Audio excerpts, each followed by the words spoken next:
Shalom saudara-saudara yang terberkati dengan segala kebaikan Allah melalui Tuhan Yesus Kristus. Kiranya damai sejahtera Allah selalu melimpah di dalam hati kita dan pemeliharaan Allah sempurna di dalam hidup kita. Saudaraku, mari kita mempersiapkan hati kita untuk berdoa sebelum mendengarkan renungan firman Tuhan malam ini. Tuhan Allah kami yang ada di surga, Tuhan yang kami muliakan di dalam nama Tuhan Yesus Kristus, malam ini kami datang kepadamu dengan rasa syukur atas hari yang telah berlalu dengan baik.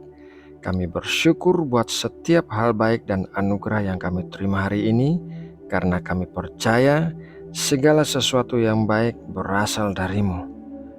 Bapa, sebelum kami beristirahat malam ini, terlebih dulu kami mau merenungkan firman-Mu, agar hati kami dipenuhi oleh kebenaran-Mu di sepanjang malam ini. Berkatilah kami dengan hati yang bisa mengerti saat kami mendengarkan firman-Mu. Terima kasih Bapa. Dalam nama Tuhan Yesus Kristus, kami berdoa dan mengucap syukur. Amin. Saudara yang terkasih di dalam Kristus, buku-buku yang ditulis untuk menolong diri sendiri biasanya membahas dari sudut pandang yang berpusat dari diri sendiri. Misalnya, temukan impian-impian Anda, perjelas nilai-nilai Anda, tetapkan beberapa sasaran, temukan kelebihan-kelebihan Anda, disiplinkan diri, dan lain sebagainya. Hal-hal itu memang bisa menghasilkan sukses yang besar, karena biasanya kita bisa berhasil dalam meraih suatu sasaran apabila kita berkonsentrasi pada sasaran tersebut. Namun, mencapai sukses dan memenuhi tujuan hidup kita sama sekali berbeda. Kita bisa mencapai semua sasaran pribadi kita dan menjadi luar biasa berhasil dalam standar dunia. Akan tetapi, kita tidak mengetahui tujuan-tujuan mengapa Tuhan menciptakan kita. Keberadaan kita di dunia ini bukanlah agar kita hidup bagi diri kita sendiri, melainkan agar kita hidup bagi Allah.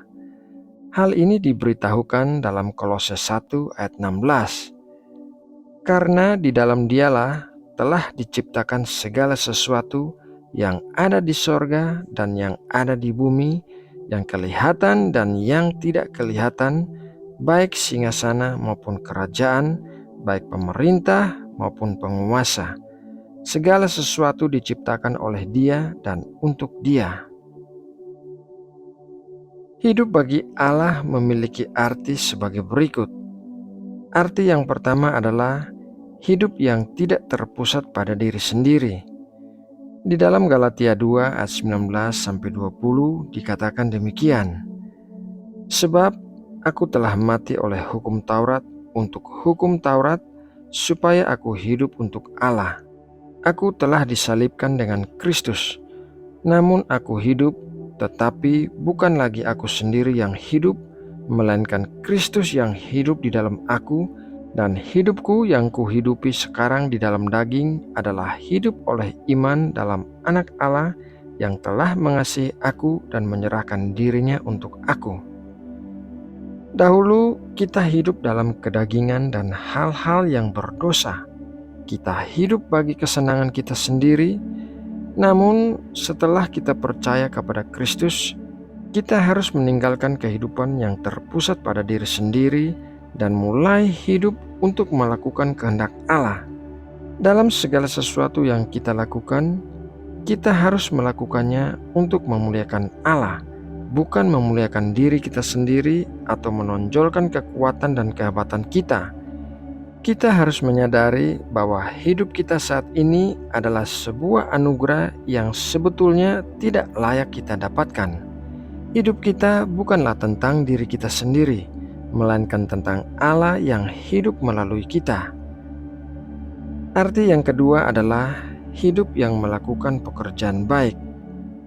Efesus 2 ayat 10, karena kita ini buatan Allah, diciptakan dalam Kristus Yesus untuk melakukan pekerjaan baik yang dipersiapkan Allah sebelumnya. Ia mau supaya kita hidup di dalamnya. Allah kita adalah Allah yang maha baik, dan Ia melakukan kebaikan semata-mata. Allah tidak dapat melakukan hal yang jahat karena Ia baik, sehingga apabila kita hidup bagi Allah, maka kita juga akan melakukan pekerjaan-pekerjaan baik seperti apa yang dicontohkan oleh Tuhan Yesus. Hati nurani kita tidak akan tenang apabila kita melakukan perbuatan-perbuatan jahat, karena kita mengerti bahwa hal itu akan menyedihkan hati Allah.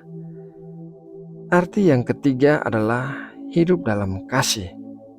Efesus 5 ayat 2, dan hiduplah di dalam kasih, sebagaimana Kristus Yesus juga telah mengasihi kamu dan telah menyerahkan dirinya untuk kita sebagai persembahan dan korban yang harum bagi Allah.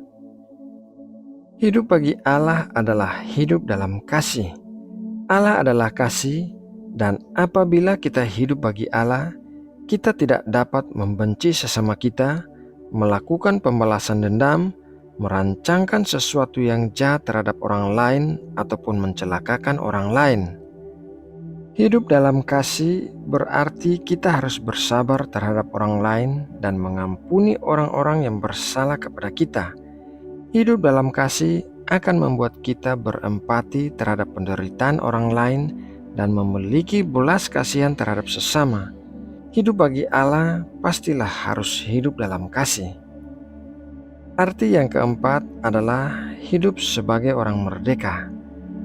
1 Petrus 2 ayat 16, hiduplah sebagai orang merdeka dan bukan seperti mereka yang menyalahgunakan kemerdekaan itu untuk menyelubungi kejahatan-kejahatan mereka, tetapi hiduplah sebagai hamba Allah.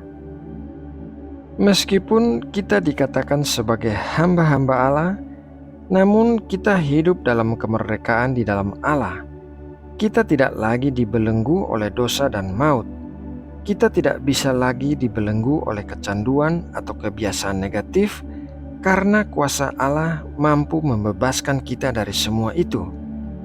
Hidup bagi Allah haruslah hidup dalam kemerdekaan, agar kita bisa memaksimalkan potensi yang telah diberikan oleh Allah bagi kita. Saudara yang terkasih di dalam Kristus, melalui renungan firman Tuhan malam ini, marilah kita menyadari bahwa hidup kita bukanlah bagi diri kita sendiri, melainkan bagi Allah. Oleh karena itu, kita harus hidup dalam kasih dan melakukan pekerjaan-pekerjaan baik seperti yang dicontohkan sendiri oleh Tuhan Yesus. Nah, saudaraku, demikianlah renungan firman Tuhan malam ini. Semoga melalui renungan ini Allah memberkati dan menguatkan kita semua. Mari kita berdoa. Bapa kami yang ada di sorga, Allah yang Maha Kuasa yang berdaulat di sorga dan di bumi, kami mengucap syukur buat firman-Mu yang baru saja kami terima. Kiranya setiap benih firman-Mu tertanam di dalam tanah hati kami dan menghasilkan buah-buah yang melimpah. Malam ini saat kami beristirahat, kiranya Engkau memberkati kami dengan tidur yang tenang, dilingkupi oleh damai sejahtera-Mu. Saat kami bangun tidur besok pagi, berkatilah kami dengan tubuh yang sehat dan kekuatan yang diperbaharui. Kami serahkan seluruh hidup kami ke dalam tangan-Mu. Ya Bapa, kami juga membawa bangsa Indonesia dalam doa kami. Berkatilah bangsa kami, berikanlah keamanan dan kemakmuran bagi seluruh rakyat Indonesia. Kiranya negeri kami selalu menerapkan toleransi meskipun terdapat keberagaman budaya dan agama. Jadikanlah Indonesia sebagai negara yang membawa damai. Terima kasih Bapa, dalam nama Tuhan Yesus Kristus, kami berdoa dan mengucap syukur. Amin.